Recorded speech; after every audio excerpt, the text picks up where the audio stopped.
Doge coin के price में भी आ रही है जी तेजी भैया। जिस तरीके से परफॉर्मेंस दी है जी लास्ट महीने के अंदर, और आप देख सकते हैं जी एक महीने के अंदर 20% का इंक्रीमेंट डॉज कॉइन के अंदर, छोटी मोटी बात नहीं है जी। सबसे बड़ा मीम कॉइन है जी दुनिया का, और नंबर 1 मीम कॉइन है जी, क्योंकि इसकी जो मार्केट कैप है वो छोटी मोटी नहीं है जी।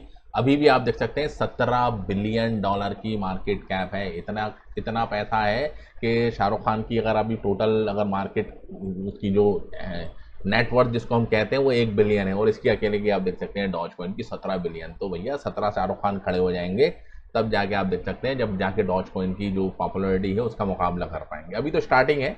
अभी आप देखिए जो डॉज कॉइन के अंदर क्या क्या होता है, क्योंकि जिस तरीके से चार्ट निकल कर सामने आ रहे हैं वो बहुत ही ज़्यादा है जी प्रॉमिसिंग। चार्ट के अंदर आप देखिए जी ये लास्ट बहुत एक बड़ा डिक्लाइन हमको यहाँ पर देखने को मिला है, और ये अभी एक पॉजिटिव ट्रेंड यहाँ पर बनता हुआ दिख रहा है जी। एक अप ट्रेंड हमको यहाँ पर दिख रहा है जी बॉटम के ऊपर, देख रहे हैं। और ये जो बॉटम लाइन है ये बहुत पुरानी लाइन है और बहुत सॉलिड लाइन है। अगर मैं इसको पूरा आपके सामने दिखाता हूँ, ठीक है, ये आप देखिए जी ये जो बॉटम लाइन खिंची हुई है जी सॉलिड सपोर्ट है, और यहाँ पर ये सपोर्ट लिया है और ये ऊपर गया है जी, ठीक है जी। एक तो बात हो गई जी ये, और अभी कुछ रेजिस्टेंस हैं जो यहाँ पर आपको फेस करने को मिल सकते हैं। अभी ये इस पार्टिकुलर ट्रेंड के अंदर कर रहा है जी मूव, यानी कि अप ट्रेंड में है, क्योंकि ये जो 2 महीने का जो पीरियड गुजरा है यहाँ पर प्राइस कंसोलिडेट हुआ है, ठीक है। यानी मार्केट में बहुत बड़ी बड़ी न्यूज़ें निकल कर सामने आई, जंग हो गई, पूरी इकोनॉमी आप देख सकते हैं दुनिया की, खासतौर से यूरोप कंट्री की आप देख सकते हैं, ईरान और इसराइल और जो अमेरिका के बीच में जो जंग हो रही थी उसका इम्पैक्ट पूरी दुनिया को देखने को मिला। बिटकॉइन भी टूटा, शेयर मार्केट भी टूटी, स्टॉक मार्केट भी, लेकिन कुछ चीज़ें हैं जो पॉजिटिव हुई, देख रहे हैं आप। प्राइस नीचे नहीं गया है जी,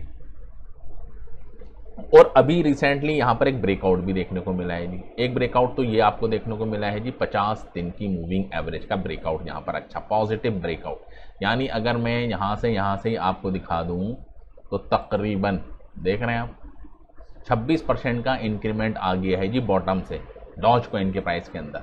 और अभी आप देखेंगे प्राइस चल रहा है जी पॉइंट के बाद 11।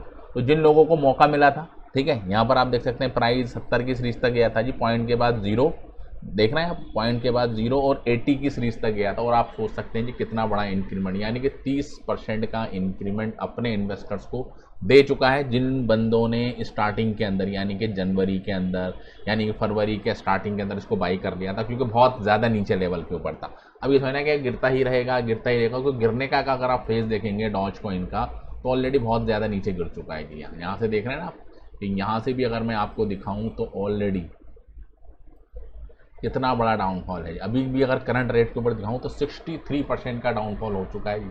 और पूरा यहाँ पर आप देख सकते हैं कितना पॉइंट गिरा था जी, ये 73% गिरा था, और 73% गिरने के बाद आप देख सकते हैं वहाँ से ये 30% के करीब अपनी रैली ले चुका है। और जय भी आप RSI जो इंडिकेटर है उसको भी नज़रअंदाज ना करें, उसको भी आप मॉनिटर करते रहें, क्योंकि यहाँ पर आप देख सकते हैं कि RSI 70 की 3 का, अब 70 के ऊपर आप जब RSI आपको बता रहे हैं कि भैया बहुत ज़्यादा बाई हो गया और आप एंट्री लेंगे तो आपको तो नुकसान हो गई। अगर आप शॉर्ट टर्म के लिए इन्वेस्टर हैं और आप चाहते हैं कि 15 दिन के अंदर 20 दिन के अंदर मैं प्रॉफिट कमाऊँ, तो आपको RSI के ऊपर नज़र रखनी चाहिए कि भैया कोई चीज़ बिकते बिकते कितनी बिक गई, कि वो इतनी बिक गई कि ओवर सोल्ड जोन के अंदर चली गई, भैया सारे लोग बेच रहे हैं, ठीक है, सभी बेचे जा रहे हैं, कोई खरीद ही नहीं रहा, तो जाहिर सी बात है प्राइस नीचे जा रहा है। और ये RSI इंडिकेटर उस चीज़ को ट्रैक कर लेता है जी, भैया ये चीज़ बहुत ज़्यादा बिक गई है, अब ओवर सोल्ड हो चुकी है। In future there is a chance कि there will be an acceleration in the price, ठीक है। तो प्राइस के अंदर एक एक्सेलरेशन आएगा, एस्केलेट करेगा, ऊपर जाएगा जी प्राइस, ठीक है। और जब जाएगा तो जाहिर सी बात है यहाँ पर रुकेगा, यहाँ पर रुकेगा, और आप देखिए जी यहाँ से यहाँ पर ये ओवरबॉट जोन की तरफ गया। अब बहुत से लोग आते हैं जी ओवरबॉट, सारी दुनिया बाई कर रही है जी, उस टाइम सब बाई कर रहे होते हैं जी, ठीक है, तो आपने ही बाई कर लिया। लेकिन जो स्मार्ट इन्वेस्टर्स होते हैं जिन्होंने यहाँ बाई किया तो उनको मौका मिलता है जी सेल करने का, देख रहे हैं आप।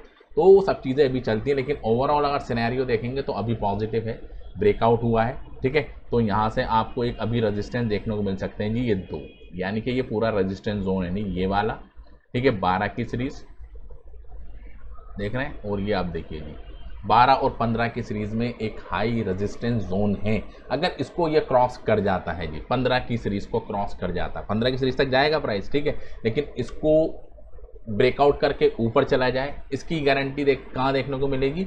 इसके लिए चलते हैं जी हम ऑर्डर बुक के ऊपर चलते हैं जी। ऑर्डर बुक के ऊपर आप देखिए अभी प्राइस चल रहा है जी 11 की सीरीज, ठीक है, और 12 की सीरीज पर आप देखिए जी $58 million, 58 million dodge coin Binance के ऊपर सेल होने को हैं जी तैयार। यानी कि अगर प्राइस यहाँ पर जाएगा तो पहले तो ये सारे हमारे डॉज कॉइन बिकेंगे, ठीक है, ये जब बिक जाएंगे, सारे बिक जाएंगे, तो फिर उसके बाद आप देखेंगे अगर ये डोमिनेंट रहे, ठीक है, क्योंकि यहाँ पर आप देख सकते हैं प्राइस अगर 11 की सीरीज पे आता है जी, अभी तो 11 पॉइंट देखिए 12 की सीरीज चल रही है, और थोड़ा नीचे जाता है तो 11 की सीरीज आप देख सकते हैं ये 17 मिलियन, लेकिन 10 की सीरीज पे प्राइस जाएगा तो और भी ज़्यादा बड़ी पाएंगे। तो यानी कि एक सपोर्ट है जी, 10 के नंबर के ऊपर एक सपोर्ट है जी। सपोर्ट इतनी है कि सेलर अगर सारे ये बेच भी देते हैं तो समझ में आ रहा है जी कहाँ पर रेजिस्टेंस है और कहाँ पर सपोर्ट है। सपोर्ट है जी 10 की सीरीज पे प्राइस अगर जाता है तो 10 की सीरीज के नीचे नहीं जाएगा जी प्राइस, क्योंकि बहुत ज़्यादा बायर आप देख सकते हैं लग रहे हैं।